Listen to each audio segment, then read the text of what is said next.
Hey, this is Terry, the creator and host of this podcast. If you find the content here valuable, would you please do us a favor and go to Spotify, Apple, or any place else you get this podcast and subscribe to it and review us? It takes like a minute and it'll really help other people with depression find us and realize that they're not alone either. Hello and welcome to the Giving Voice to Depression podcast, brought to you by Recovery.com, the best place to find mental health and addiction treatment for anyone, anywhere. Each week, we profile a guest who shares openly about their mental health journey. They share because they understand that when people don't talk about their depression or other mental health conditions, those of us who do struggle with them can feel like we're the only ones, that there's something wrong with us and that no one understands. We understand. I'm Terry McGuire, the creator and co-host of this podcast. You have my promise that we'll keep it real here. Depression is real, and we're not going to sugarcoat our discussions about it. Hope is also real, and you'll get a dose of that here too. I'm Carly McCollow, a licensed social worker and educator, and Terry's daughter. We've both experienced depression and also support loved ones struggling with it. We're here to normalize talking about depression and mental health in our communities, as well as our families. And to share real-world tested strategies that have worked for other people who have walked similar paths. Thanks for joining us. Last week, we introduced you to singer, songwriter, author, and activist Andre Henry. We reached out to him after hearing his song Make It to Tomorrow, which he wrote one day when he was feeling what he calls existentially stuck, hopeless, and suicidal. He shared that while some songs take great effort to write, this one flowed from him. The very first line is, "Sometimes I feel suicidal." Significantly, that is followed by, "But I know I don't want to die. It's just another trial." Because Andre's song and message are not just about pain, but also about self-care and survival. In this episode, we'll continue our discussion, exploring some of Andre's mental health management tools and how he describes the shift that happens in the song as he moves from gotta make it to tomorrow to wanna make it when I make it, and I'm gonna make it to tomorrow. Stick around because at the end of the episode, we will play the full song for you. Here again is Andre Henry giving his voice to depression.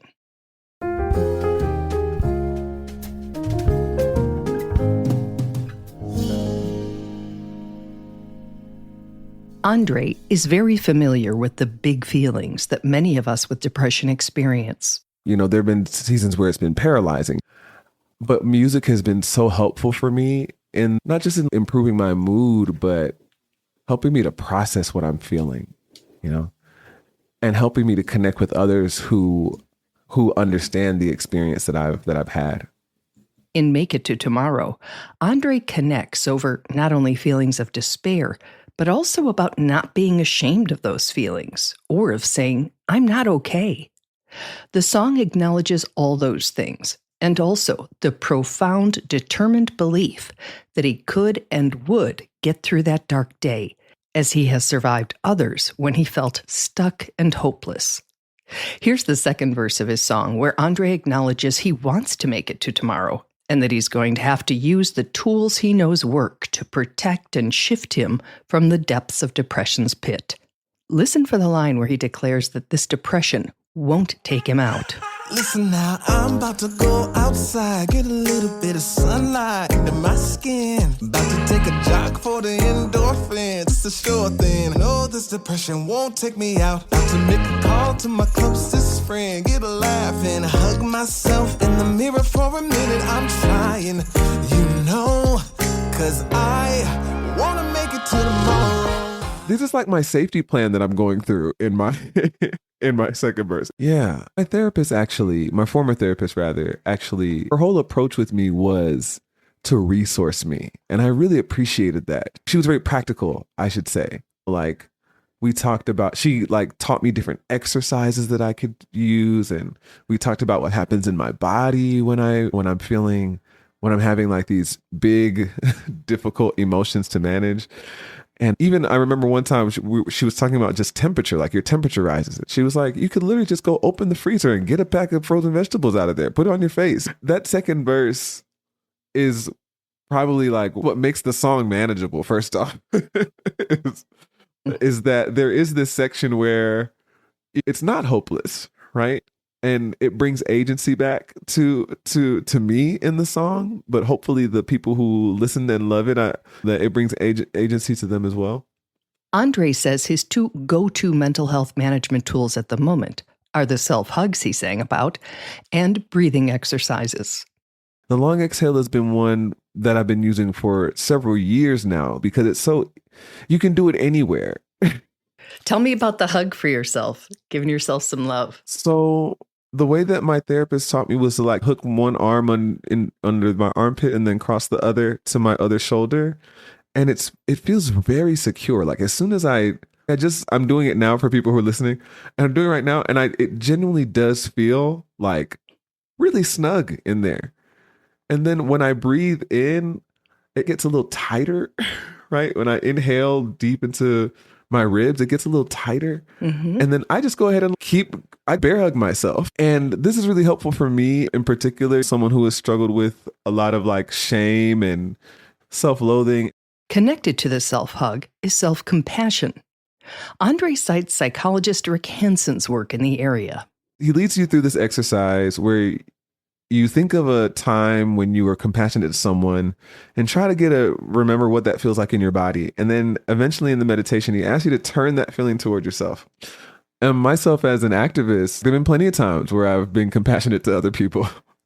But when he asked us to make that turn, I was like, oh my gosh, like what if that person who's like willing to march the streets or block a sidewalk or chain themselves to a door for someone else's rights showed up for me? What if that Andre showed up for me? And yeah, so I imagine that version of myself hugging me sometimes, coaching me sometimes, and supporting me. We can all come up with probably damn close to the exact language we would use to comfort somebody who was feeling how we feel when we are in it. But turning it and saying it to ourselves or believing it if we did, that's a whole different matter. Absolutely. So now let's listen to the last section of Andre's song, Make It to Tomorrow. Note how the energy, language, and supporting voices change. I'm not afraid to say I'm not okay. I'm not ashamed at all. 'Cause one thing about me, yeah, I'm overcoming. I'm not afraid to say I'm not okay. I've been here before. One thing about me, I always overcome. And I know I'm gonna fly when I make it to tomorrow. You say, I'm not afraid to say I'm not okay. I'm not ashamed at all. And I want to stop right there because I want to know how you got to that point. I've never been afraid of feelings ever, so I think that was just something just as a child, like my father never told me that boys don't cry. And in fact, I saw my father cry a lot, but I had this strong sense as a child that like, you're not going to tell me how to feel or how to express it. And that's just something I've held to my whole life. So I think that that sounds so healthy. Maybe it's the one thing that I can say in my whole life that like that has been consistent is if it's how I feel, it's how I feel. And I don't care if you criticize me for it. But by the time I wrote that lyric it's also because of the systemic stuff that we talked about as well that I'm not afraid or I'm not ashamed. Why should I be ashamed of feeling a feeling that is the logical response to living in a world that was built to break you? Very good question. Further in that bridge, I'm not afraid to say that I'm not okay. I've been here before. But one thing about me, I have always overcome. And I know I'm going to fly when I make it to tomorrow. How do you remember in your darkest hours that you've always overcome? I think I understand that question because I think that we do forget how resilient we are. I'm sure there's someone right now who's felt exactly like I do, or as I have. And if you really replay some parts of your life, you'll see. Someone said that to me one day when I was feeling suicidal. They said, you have outlived every bad day. you have outlived this day every time that it's happened. And I just thought that was so powerful and so profound. And I think that speaks to the value of community, because that's how I realized it was someone said it to me. But I think also, like, we should tell ourselves that story. And for me, what I've been trying to do is actually spend more intentional time loving myself. What difference does it make when you do that? Is there anything that shifts inside of you? Is it apparent then, or maybe later, or maybe never, but it's worth trying? Absolutely. Because I think that feeling inside that you regard yourself positively, everything's a little bit worse when you are not supporting yourself internally. Or at least for me, everything's a little bit worse when I'm not held up by that inner feeling that I am loved, I belong here, I am good, and inside I'm a good person in here. If I don't believe those things, if I'm not the one, then everything else that the world throws at me and that other people throw at me, it's a lot harder to handle. Yeah. So what are you hoping somebody takes away when they hear this song? What do you want them to internalize? I want people to first off know that it's okay to resonate with the first line of the song, because there's so much stigma around it. Just because you feel that way doesn't mean you're broken, right? It means something needs attention. And I want people to take away that they have agency. Like, the things that I wrote in my second verse may not be the second verse for everybody else. For someone else, it might be, I'm going to walk my dog to death, or I'm going to take my meds, or whatever it is. And my hope anytime somebody encounters that song, is that if you felt like I did when I started writing it, that you feel relief at the end of it, where the other voices come in and they join you. And there's this soaring melody, and there's this moment of calm after. You can't see that moment is coming. But so often it does, especially when we call out for help. When I mentioned the other voices, like I think of those so many times. My friends, my family, my loved ones, they're the reason why I'm still here. So I hope that people feel supported in that way. Like, I did see this beauty coming. I didn't see it as possible, but here we are. Okay, that's a long way to say, I hope people feel like they can make it one more day at the end of that song.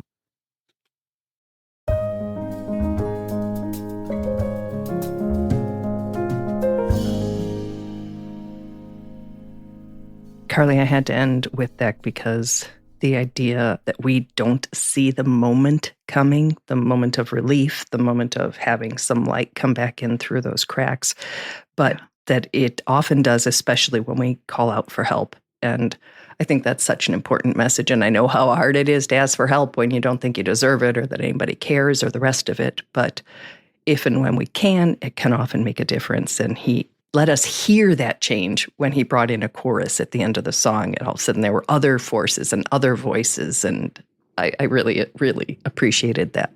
Yeah, music communicates so much that sometimes we just can't with words alone. I just want to lift up, bold, underline, highlight, point neon arrows towards something that Andre said, because I needed to hear it.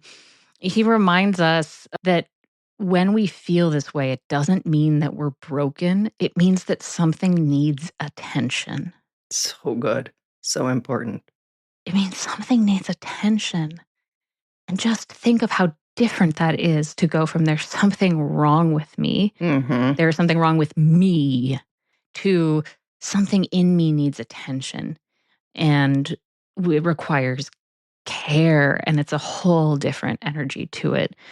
Oh, and I'm so glad that we're able to have access to the song and be able to include it at the end of this episode. So stay tuned and listen, because here is the complete song, Make It to Tomorrow by Andre Henry. Sometimes I feel suicidal, but I know I don't wanna die, it's just another trial. So I'm hanging on to life by the grab bars, hoping that the next time's far from the triggers that set me off. Every other night piling up the bottles, or I'm trying to make a pipe burn away the sorrow. I even hit the psilocybin, dog, I've been fighting for tomorrow. Gotta make it to tomorrow. I gotta make it to tomorrow.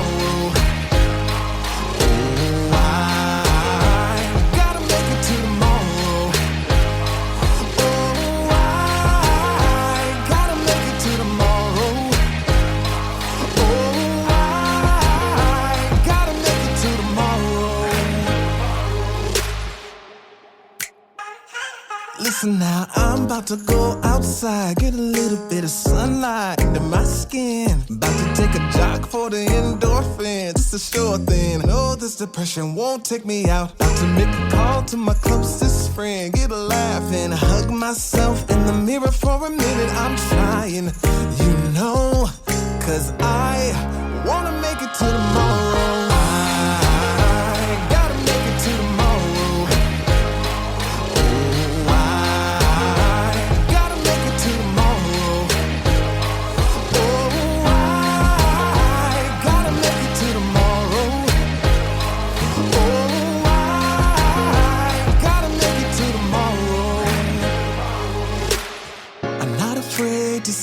I'm not okay, I'm not ashamed at all.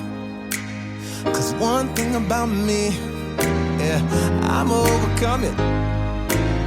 I'm not afraid to say I'm not okay, I've been here before.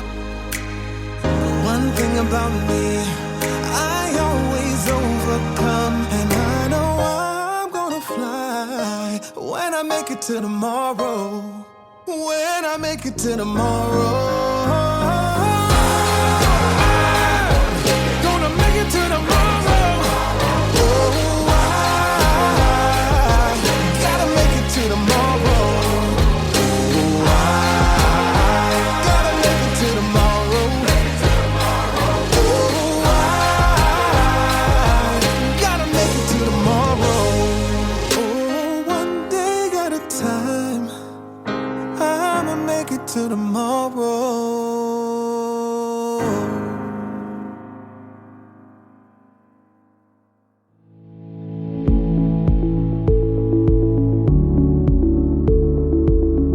We really hope that this discussion helps give some language or context to your own depression, or ideas for how to support someone else in your life living with it. We invite you to check out the hundreds of episodes in our archive and to explore both the Resource Hub and treatment options on recovery.com. Depression is too dark a road to walk alone. We'll be back next week.